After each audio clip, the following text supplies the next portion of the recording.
Indrajit study point में आप सभी का स्वागत है। हम पढ़ रहे थे क्लास 8 हिंदी दुर्भा चैप्टर 2, जो दो गौड़ैया के बारे में बताया जा रहा है।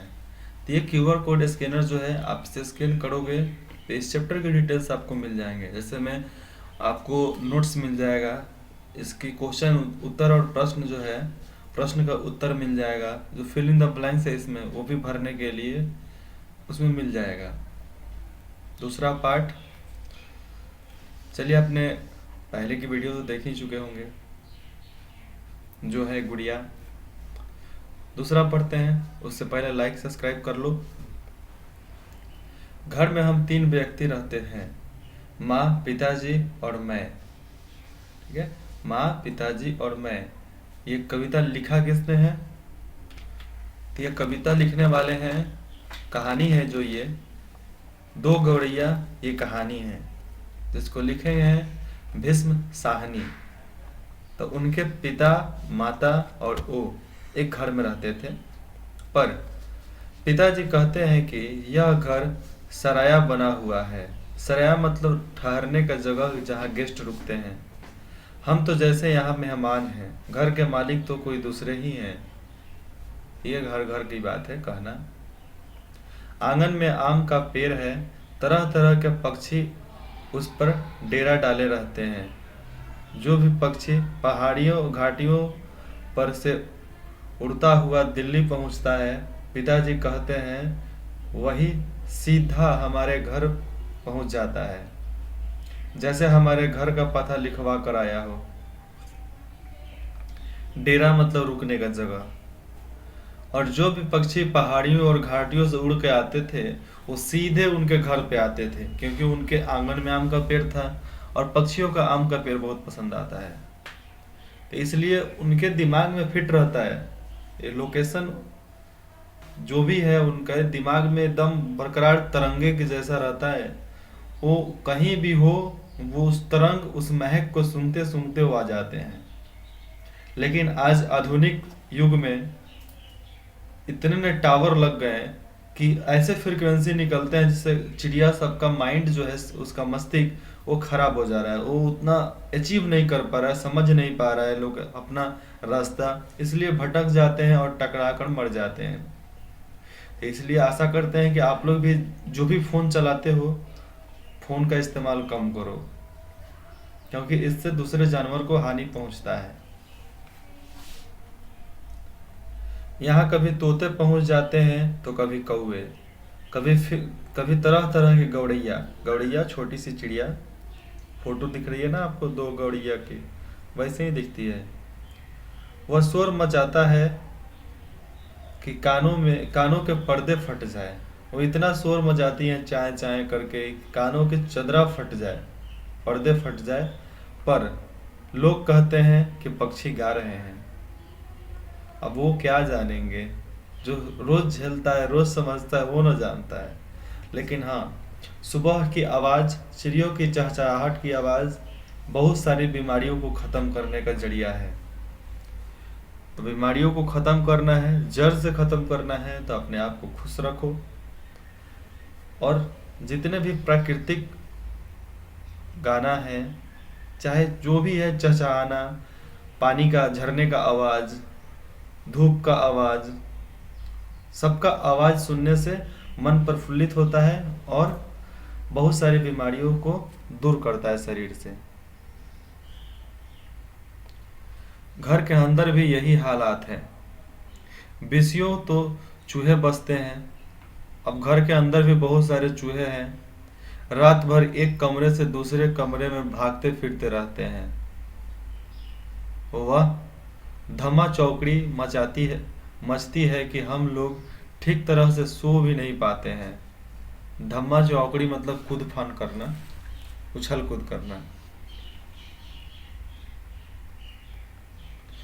बर्तन गिरते हैं, डिब्बे खोलते हैं, प्याले टूटते हैं, मतलब बर्तन तो गिरते ही हैं, डिब्बे भी खोल डालते हैं वो लोग।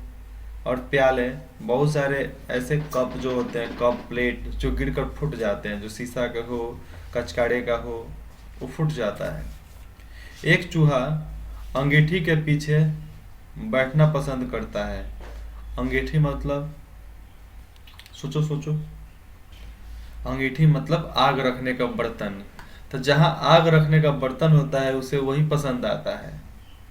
शायद बूढ़ा है, शायद वो बूढ़ा है, उसे सर्दी बहुत लगती है। एक दूसरा है जिसे बाथरूम की टंकी पर बैठना, बाथरूम की टंकी पर चढ़कर बैठना पसंद है। देखो जैसे फोटो में दिख रहा है अभी चित्र में, उसे सर्दी बहुत लगती है। एक दूसरा है जिसे बाथरूम की टंकी पर चढ़कर बैठना पसंद है। देखो जैसे चित्र में दिख रहा है किस तरह बाथरूम की टंकी पर बैठा हुआ है। उसे शायद गर्मी बहुत लगती है। बिल्ली हमारे घर में रहती तो नहीं, मगर घर उसे भी पसंद है। वह कभी कभी झांक आती है, मतलब कभी कभी वो झांकने आती है, क्या घर में कैसा है क्या नहीं है।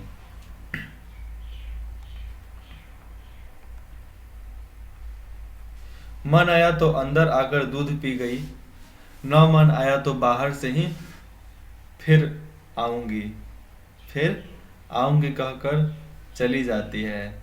मतलब फिर आऊंगी म्याऊं करके चली जाती है। शाम पड़ते ही दो तीन चमगादड़ कमरे के आर पार फैल कर कसरत करने लगते हैं। मतलब वो जो चमगादड़ होते हैं कमरे के आर पार, मतलब इधर उधर जाकर पर फैलाए कसरत करने लगते हैं। चमगादड़ भी कसरत करते हैं उनके घर में। घर में देखो ऊपर पंखे के ऊपर है, घर में कबूतर भी हैं। दिन भर गुटरुगु गुटरुगु का संगीत सुनाई देता रहता है। इतने पर ही बस नहीं, मतलब इतने पर ही नहीं, घर में छिपकलियां भी हैं और घर में बड़ेर भी है। और चींटियों की तो जैसे फौज ही छावनी डाले हैं। छावनी मतलब हो गया कोई सैनिक जहाँ रुका है ना उसे छावनी बोलते हैं। जैसे में आपातकालीन में जो शिविर मतलब घर बना दिया जाता है कपड़े का, चाहे हवा भर के आज घर बनता है और मतलब प्लास्टिक का आता है उसमें हवा भर दो घर बन गया, तो वैसे छावनी डाले। चींटियों तो पूरा यहाँ पर उनका फौज ही है। अधिकतर फौज वाले ही जाते हैं तो तरह तरह के घर बनाते हैं, कपड़े का, बांस का, बम्बू का। अब एक दिन दो गौरैया सीधे अंदर घुस गई और बिना पूछे उड़ उड़ कर मकान देखने लगी। मतलब चिड़ियों को भी पूछना पड़ेगा कि मैं मकान घूमूं कि नहीं घूमूं। पिताजी कहने लगे कि मकान का निरीक्षण कर रही है, मतलब मकान के बारे में देख रही है कि मकान कैसा है, उनके रहने योग्य है या नहीं, ये देख रही है वो कि रहने योग्य है कि नहीं है। ये भी तो देखना जरूरी है ना। कभी कभी वे किसी रोशनदार पर जा बैठती हैं तो कभी खिड़की पर। फिर जैसे आई थी वो वैसे ही उड़ भी गई। मतलब कभी वो रोशनदार पर बैठती है। रोशनदार मतलब जो कमरे में जिसके वजह से रोशनी आती है ना, चाहे छोटा वेंटिलेटर हो, खिड़की हो, चाहे छोटा सा सुराग, तो उसे रोशनदार बोलते हैं।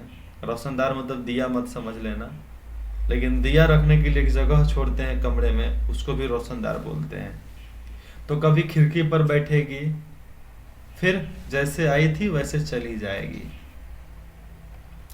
पर 2 दिन बाद हमने क्या देखा कि बैठक की छत में लगे पंखे के गोले में, मतलब जो बैठक वाला हॉल के रूम के पंखे के गोले में उन्होंने अपना बिछावन बिछा लिया है। मतलब उन लोगों को दूसरा कोई जगह नहीं मिला, हॉल के पंखे पर ही वो अपना बिछावन लगा दिए हैं। ये देखो फोटो देख सकते हो आप, दिखा पंखे के ऊपर किस तरह सोई हुई है। और सामना और सामान भी ले आई हैं और मज़े से दोनों बैठी गाना गा रही हैं। जाहिर है कि उन्हें घर पसंद आ गया और घर का निरीक्षण उन्होंने किया था, तो जाहिर है कि उन्हें घर अब पसंद आ गया है। आपके घर में भी कौन कौन से चिड़िया रहते हैं, उसके बारे में आप कमेंट में बताओ। मैं भी तो जानूं किसके घर में कौन सी चिड़िया रहती है। लेकिन अपने हर जन्मदिन पे पार्टी मत दो दोस्तों को, लेकिन एक पेड़ जरूर लगाओ। माँ और पिताजी दोनों सोफे पर बैठे उनकी ओर देखे जा रहे थे। थोड़ी देर बाद माँ सिर हिलाकर बोली, अब तो ये नहीं उड़ेगी। पहले इन्हें उड़ा देते तो उड़ जाती, लेकिन अब नहीं उड़ने वाली। अब तो इन्होंने यहाँ घोंसला बना लिया है। पहले उड़ाने के बाद उड़ जाते थे, लेकिन अब तो उन लोगों ने घोंसला ही बना दिया था वहां पे। इस पर पिताजी को गुस्सा आ गया। वह उठ खड़े हुए और बोले, देखता हूँ ये कैसे यहाँ रहती है। गौरैया मेरे आगे क्या चीज़ है, मैं अभी निकाल बाहर करता हूँ इसे। तो पिताजी उठे गुस्से में और उन्हें बोला कि अभी निकाल बाहर करता हूँ। फिर माँ बोली, छोड़ो जी, चूहे को तो निकाल नहीं पाए, अब चिड़ियों को निकालेंगे। माँ ने व्यंग से कहा।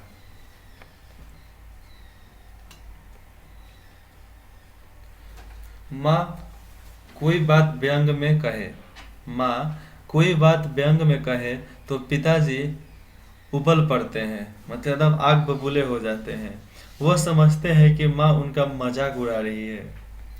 वह फौरन उठ खड़े हुए और पंखे के नीचे जाकर जोर से ताली बजाई। कौन? पिताजी ने। आगे है, और मुंह से स स शो शो कहा, बाहें झुकाई, फिर खड़े खड़े कूदने लगे। पहले आवाज दिए, फिर बाहें फैलाई और फिर कूदने लगे। कभी बाहें झुकाते, कभी सु करते। गौरैया ने घोंसले में से सिर निकालकर नीचे की ओर झांक कर देखा और दोनों एक साथ ची ची करने लगी और माँ खिलखिलाकर हंसने लगी। और चिड़िया जब देखी तो अपने मुंह निकाली और देखी क्या हो तेरी के, ये तो पापा हमें भगाना चाहते हैं। फिर उन्होंने ची ची किया तो माँ ने हंसना चालू कर दिया। पिताजी को गुस्सा आ गया, इसमें हंसने की क्या बात है। माँ को ऐसे मौके पर हमेशा मजाक सूझता है। हंसकर बोली, चिड़िया एक दूसरे के पीछे पूछ रही है कि यह आदमी कौन है और नाच क्यों रहा है। और माँ बोली, हंसकर बोली कि चिड़िया एक दूसरे से पूछ रही है कि आदमी ये नाच क्यों रहा है। तब पिताजी को और भी ज्यादा गुस्सा आ गया और वह पहले से भी ज्यादा ऊंचा कूदने लगे। गौरैया घोंसले में से निकलकर दूसरे पंखे के डायने पर जा बैठी। उन्होंने पिताजी का नाचना जैसे बहुत पसंद आ रहा था। माँ फिर हंसने लगी, ये निकलेगी नहीं, अब इन्होंने अंडे दे दिए होंगे। माँ बोलने लगी, अब ये भागने वाले नहीं है, इन्होंने अंडे दे दिए होंगे ऊपर। निकलेंगे कैसे नहीं, पिताजी बोले और बाहर से लाठी उठा लाए। इसी बीच गौरैया फिर घोंसले में जा बैठी थी। उन्होंने लाठी ऊंची उठाकर पंखे के गोले जो बीच में होता है ना, गोले को ठठोरा, मतलब बजाया। ची ची करती गौरैया उड़कर पर्दे के डंडे पर जा बैठी और पर्दे के जो डंडा होता है ना, खिड़की वाला दरवाजा वाला, उस पे जाकर बैठ गई पंखे से उड़कर। इतनी तकलीफ करने की क्या जरूरत थी, पंखा चला देते तो ये उड़ जाती। माँ ने हंसकर कहा। पिताजी लाठी उठाए पर्दे के डंडे की ओर लपटे, मतलब लपके। एक गौरैया उड़कर किचन के दरवाजे पर जा बैठी, दूसरी सीढ़ियों वाले दरवाजे पर। एक तो किचन में चली गई, किचन के दरवाजे पर, और एक सीढ़ियों के दरवाजे पर जाकर बैठ गई। माँ फिर हंस दी। तुम तो बड़े समझदार हो जी। सभी दरवाजे खुले हैं और तुम गौरैयों को बाहर निकाल रहे हो। एक दरवाजा खुला छोड़ो, बाकी दरवाजे बंद कर दो, तभी ये निकलेंगे। माँ ने सुझाव दिया। अब पिताजी ने मुझे झिड़क कर कहा, तू खड़ा खड़ा क्या देख रहा है, जा दोनों दरवाजा बंद कर दे। मैंने भागकर दोनों दरवाजे बंद कर दिए। केवल किचन वाला दरवाजा खुला रहा। केवल किचन वाला दरवाजा खुला छोड़कर बाकी सब दरवाजे हमने बंद कर दिए थे। पिताजी ने फिर लाठी उठाई और गौरैया पर हमला बोल दिया। एक बार तो झूलती लाठी माँ के सिर पर लगते लगते बची। ची ची करती चिड़िया गौरैया चींची करते कभी एक जगह तो कभी दूसरे जगह जा बैठती। आखिर दोनों किचन की ओर खुलने वाले दरवाजे में से बाहर निकल गई। माँ तालियां बजाने लगी। पिताजी ने लाठी दीवार के साथ टिका कर रख दिया और छाती फैलाए कुर्सी पर आ बैठे। मैंने चिड़िया को निकाल दिया बाहर। आगे देखते हैं। आज दरवाजे बंद रखो, उन्होंने हुक्म दिया। पिताजी ने, एक दिन अंदर नहीं घुस पाएंगी तो घर छोड़ देंगी। तभी पंखे के ऊपर से ची ची की आवाज सुनाई पड़ी और माँ खिलखिलाकर हंस दी। मैंने सिर उठाकर ऊपर की ओर देखा। दोनों गौरैया फिर से अपने घोंसले में मौजूद थी। तब तो पिताजी का गुस्सा और बढ़ गया था। अभी तो भगाया मैंने, फिर ये कैसे आ गई। देखो ऊपर चित्र में दिख रहा है। दरवाजे के नीचे से आ गई है, माँ बोली दरवाजे के नीचे से आ गई है। मैंने दरवाजे के नीचे देखा। सचमुच दरवाजे के नीचे थोड़ी थोड़ी जगह खाली थी। अपना घर कोई थोड़ी छोड़ता है जल्दी। तुम छोड़ दोगे? शाम को खेलने जाते हो तो फिर तो आते हो ना वापस, स्कूल जाते हो तो फिर भी वापस आते हो। पिताजी को फिर गुस्सा आ गया। माँ मदद तो करती नहीं थी, बैठे हंसे जा रही थी। देखो किस तरह माँ हंस रही है, मेरी नहीं लेखक की। अब तो पिताजी गौरैयों पर टील पड़े, मतलब एकदम गुस्सा से उनका टेम्परेचर बढ़ने लगा।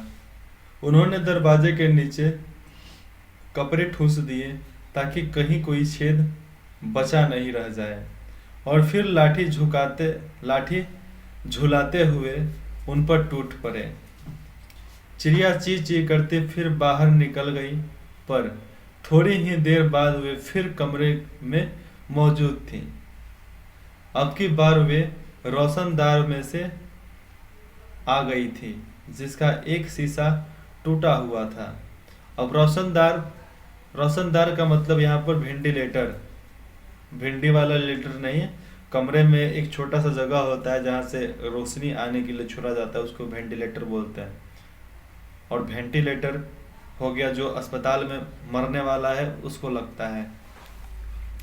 तो वेंटिलेटर से वापस उन्होंने आगे जहाँ पे कांच फूटा हुआ था।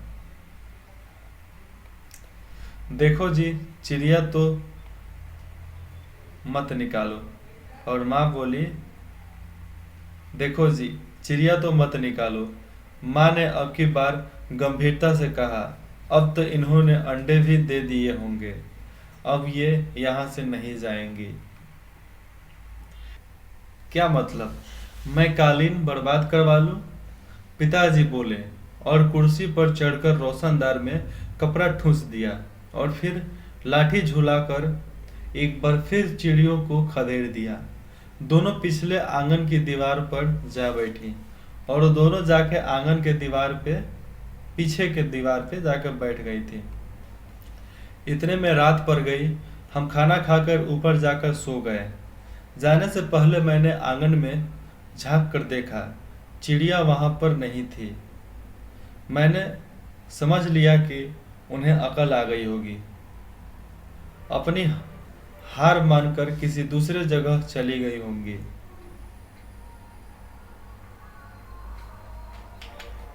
दूसरे दिन इतवार था, मतलब दूसरा दिन इतवार मतलब संडे था। जब हम लोग नीचे उतर कर आए तो फिर वे मौजूद थी और मजे से बैठी मल्हार गा रही थी। मल्हार एक गाना होता है, धुन। मल्हार गा रही थी।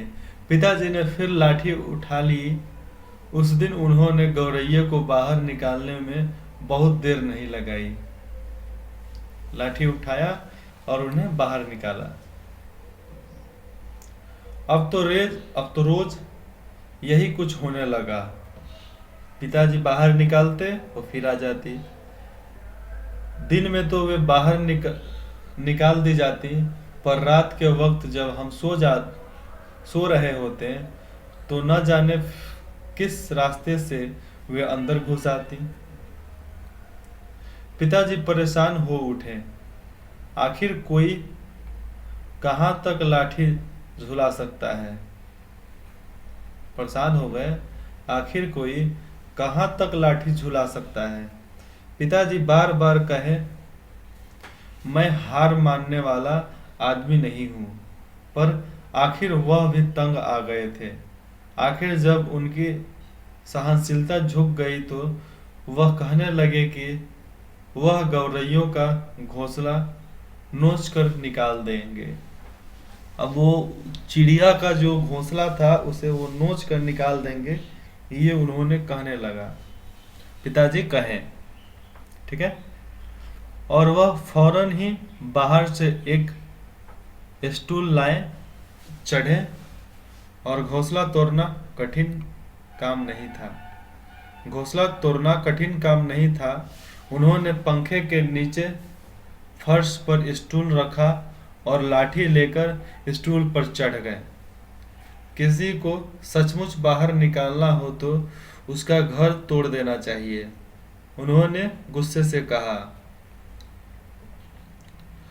घोंसले में से अनेक तिनके बाहर की ओर लटक रहे थे।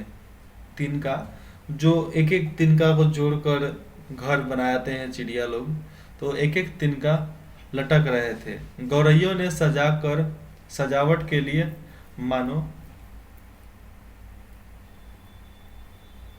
झालर टांग रखी हो। अब चिड़ियों ने सजावट के जैसे जिस तरह सजाया जाता है ना, उस तरह झालर किस तरह लगता है, घर में सजता है झालर दिवाली के टाइम में, शादी के टाइम में, तो वैसे झालर जिस तरह हम लटकाते हैं वैसे ही उन्होंने तिनके को लटका रखा था। पिताजी ने लाठी का सिरा सूखी घास के तिनके पर जमाया और दाईं ओर को खींचा। दो तिनके घोंसले में से अलग हो गए और फरफराते हुए नीचे उड़ने लगे। अब तिनके फरफराते हुए तो उड़ नहीं सकते थे, शायद उनके बच्चे हो। घोंसले में से अलग हो गए और फरफराते हुए उड़ने लगे। चलो, दो तिनके तो निकल आए। माँ हंसकर बोली, अब बाकी 2000 भी निकाल जाएंगे। मतलब बाकी 2000 भी है, वो निकल जाएंगे। तभी मैंने बाहर आंगन की ओर देखा और मुझे दोनों गौरैया नजर आईं। दोनों चुपचाप दीवार पर बैठी थी। इस बीच दोनों कुछ कुछ दुबला गई थी, मतलब पतली हो गई थी। कुछ काली पड़ गई थी। अब वे चहक भी नहीं रही थी। अब क्यों नहीं रही थी चहक, और देखते हैं आगे।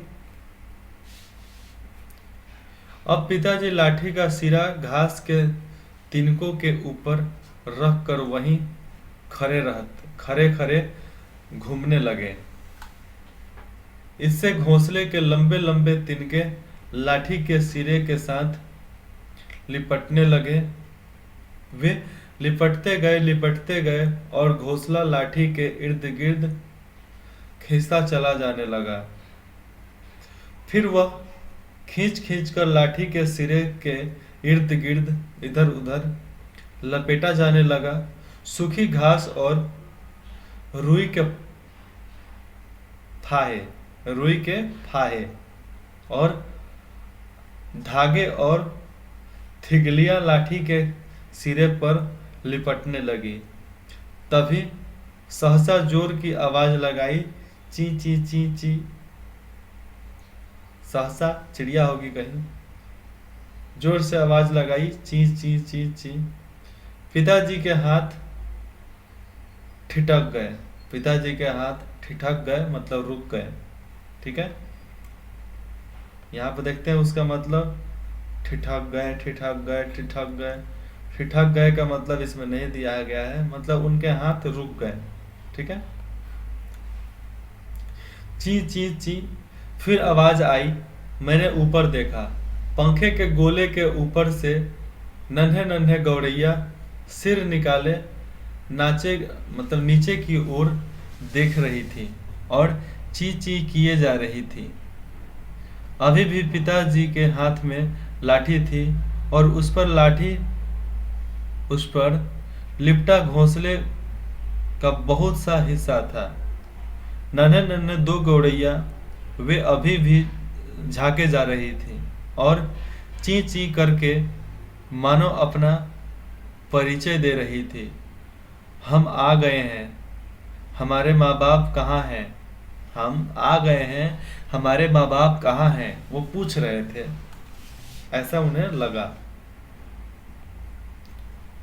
मैंने अवाक उनकी ओर देखता रहा, मतलब अवाक उनकी ओर देखता रहा, मतलब मैं इधर उधर नहीं देखकर सीधा उनकी तरफ देखता रहा।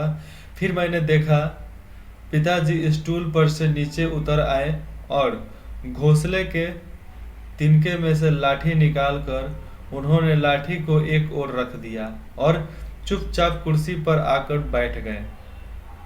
इस बीच माँ कुर्सी पर से उठी और सभी दरवाजे खोल दिए।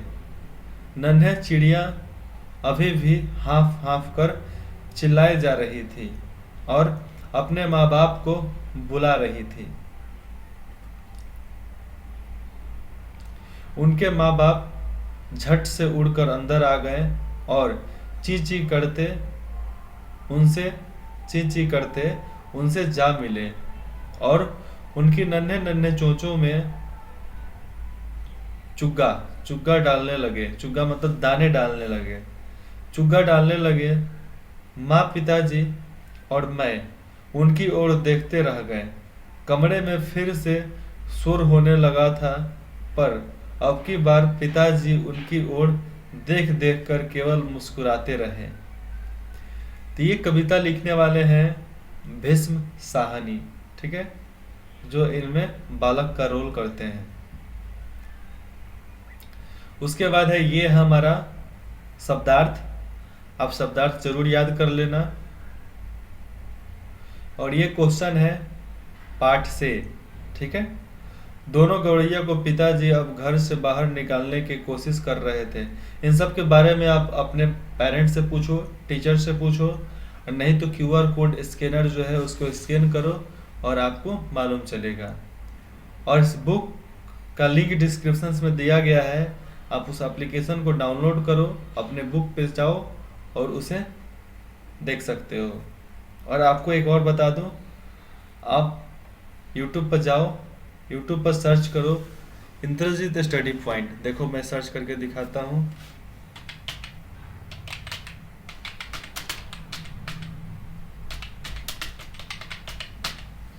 इंद्रजीत स्टडी पॉइंट नीचे आ गया, इसको क्लिक किया मैंने।